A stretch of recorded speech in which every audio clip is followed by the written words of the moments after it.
Demikian pula di dalam masalah ibadah. Di dalam masalah ibadah itu juga tidak perlu adanya kias atau analogi. Cukup jika itu sudah terjadi di zaman Nabi dan dikerjakan oleh Nabi, kita cukup ittiba mengikutinya. Kias itu dalam masalah yang di zaman Nabi tidak ada. Maka dalam perkara yang di zaman Nabi tidak ada, kita bisa kias, bisa analogi. Tapi jika di zaman Nabi SAW sudah ada dalam hal ibadah, maka cukup kita ittiba, mengikuti saja. Tidak perlu kemudian dibuat analogi. Nabi pernah sholat tarawih? Pernah. Caranya seperti apa? Itu yang kita amalkan. Nabi pernah sholat Jumat? Caranya seperti apa? Itu yang kita amalkan. Maka kita tinggal mengikuti bimbingan Nabi. Bisa sunnah Nabi, bisa sunnah khulafaur rasyidin. Fa'alaikum bisunnati wa sunnatil khulafair rasyidin. Hendaknya kamu berpegang teguh dengan sunnahku. Kemudian sunnah siapa? Khulafaur rasyidin. Maka ketika dikerjakan oleh Nabi, kita kerjakan.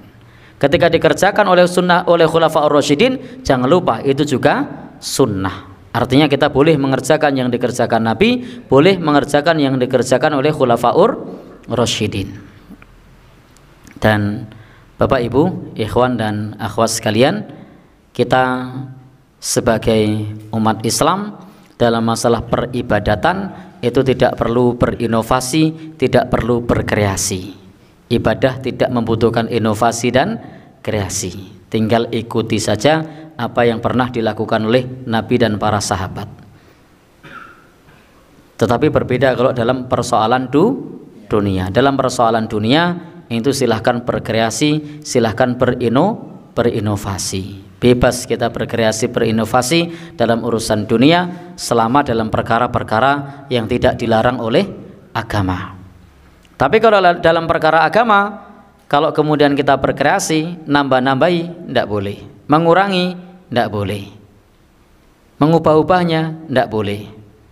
Dimodifikasi, tidak boleh. Apa yang kita lakukan? Ittiba. Cuma disuruh nyontek.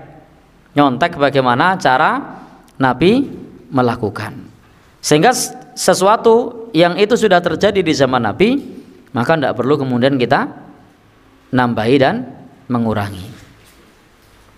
Tetapi dalam perkara-perkara yang di zaman Nabi tidak ada, silahkan kias. Hari ini ada, di zaman Nabi tidak ada. Dan kita pengen tahu persoalan hukumnya seperti apa menurut syariat, maka yang kita lakukan adalah kias, analogi. Contohnya misalnya di zaman Nabi tidak ada rokok. Mau cari dalil rokok di Quran, tidak ketemu. Mau cari dalil rokok di hadis Nabi, tidak ketemu. Tapi yang paling mungkin adalah kias, analogi. Analogi dengan apa? Analogi dengan khomer. Khomer itu di zaman Nabi dilarang. Kenapa dilarang? Ismuhuma akbaru min naf'ihima. Mudaratnya lebih besar daripada manfaatnya. Bagaimana dengan rokok? Kurang lebih sama. Ada lagi ayat-ayat yang menjelaskan di dalam Al-Quran yang menjelaskan kepada kita wa yuharrimu alaihimul khoba'is. Allah mengharamkan yang buruk-buruk. Rokok itu baik atau buruk? Buruk. Kemudian lagi dalam Al-Quran mengatakan jangan membunuh dirimu sendiri. Dalam Al-Quran mengatakan jangan jerumuskan dirimu dalam kebinasaan. Padahal di bungkusnya sudah ada tulisan rokok membunuhmu. Sudah.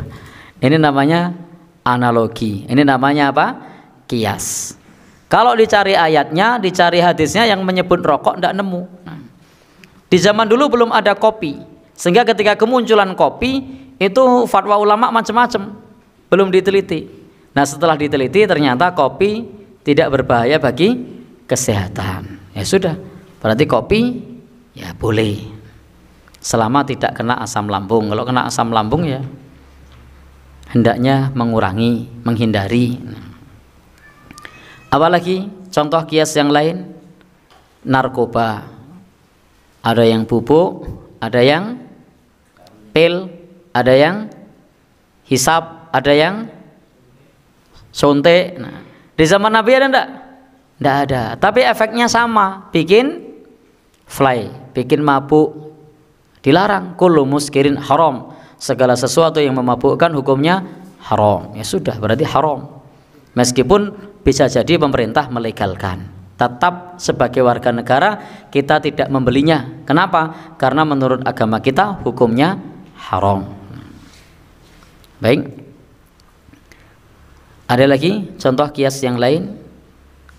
Sewa rahim misalnya. Di zaman dulu tidak ada sewa rahim. Tapi di era kecanggihan teknologi kemudian ada orang yang dia tidak ingin hamil, lalu kemudian mengambil sperma suaminya dititipkan ke rahimnya orang lain. Gimana hukumnya? Merusak nasab. Ya sudah. Berzina tidak? Tidak berzina dia. Jelas terbebas dari dosa zina, wong ndak zina. Itu spermanya diambil dimasukkan ke rahim orang lain. Memang tidak ada perzinaan di situ, tidak ada perselingkuhan di situ. Nah, ya.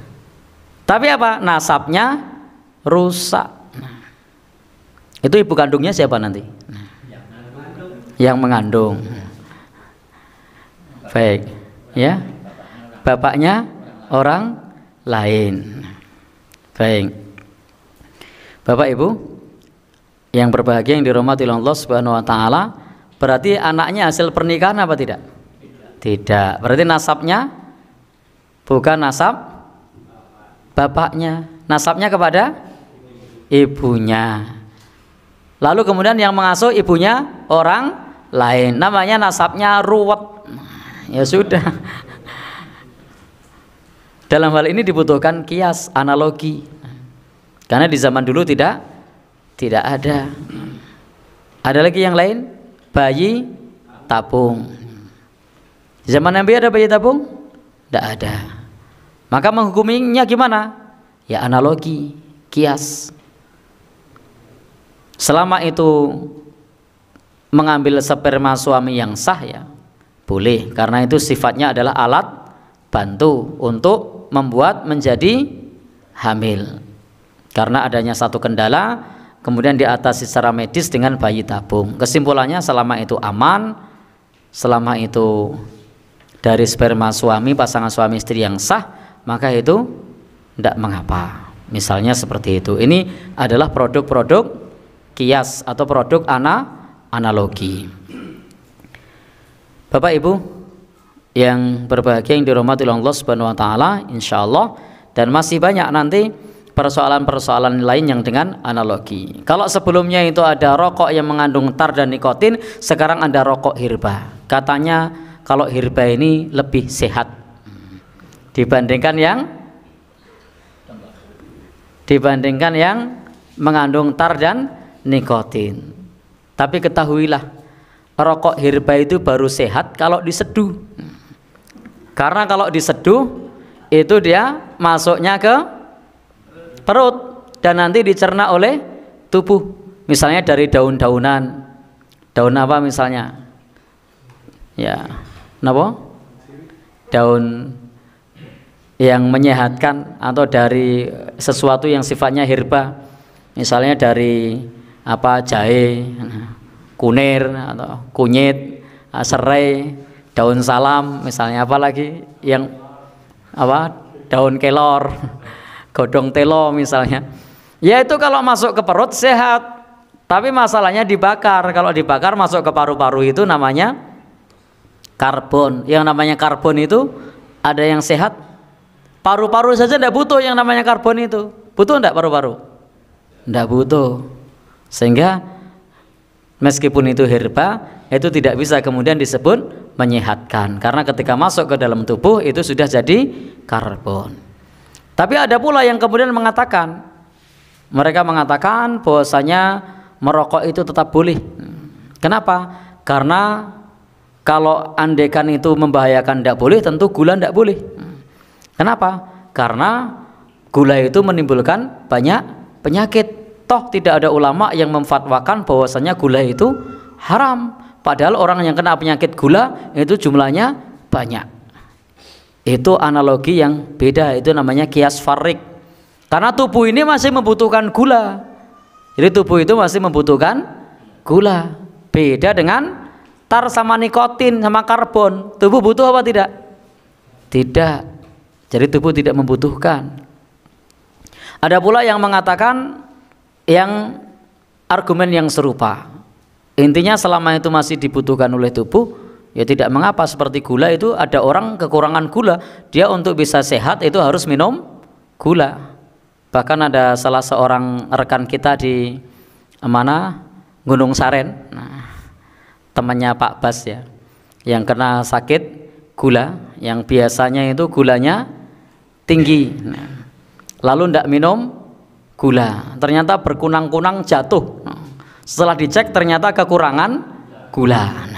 Ya sudah, jadi kurang gula juga bikin semaput, kebanyakan gula juga bisa bikin semaput. Artinya gula itu masih dibutuhkan, beda dengan rokok tadi, tar atau nikotin atau karbon tadi. Bahkan karbon itu ditolak oleh paru-paru karena masuknya berupa oksigen, dikeluarkan berupa karbon. Kalau dibakar karbon dimasukkan ke paru-paru, paru-paru butuh apa? Tidak. Sehingga rokok herba sehat apa tidak? Sehat kalau diseduh.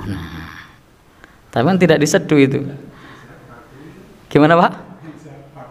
Yang sehat bakule, betul itu. Ya, bakule sehat, maksudnya sehat duite. Baik. Jadi intinya di sini di dalam as-sunnah itu tidak ada kias. Tidak ada kias dalam masalah akidah, tidak ada kias dalam masalah ibadah. Adanya kias dalam perkara-perkara yang di zaman Nabi Shallallahu alaihi wasallam tidak ada.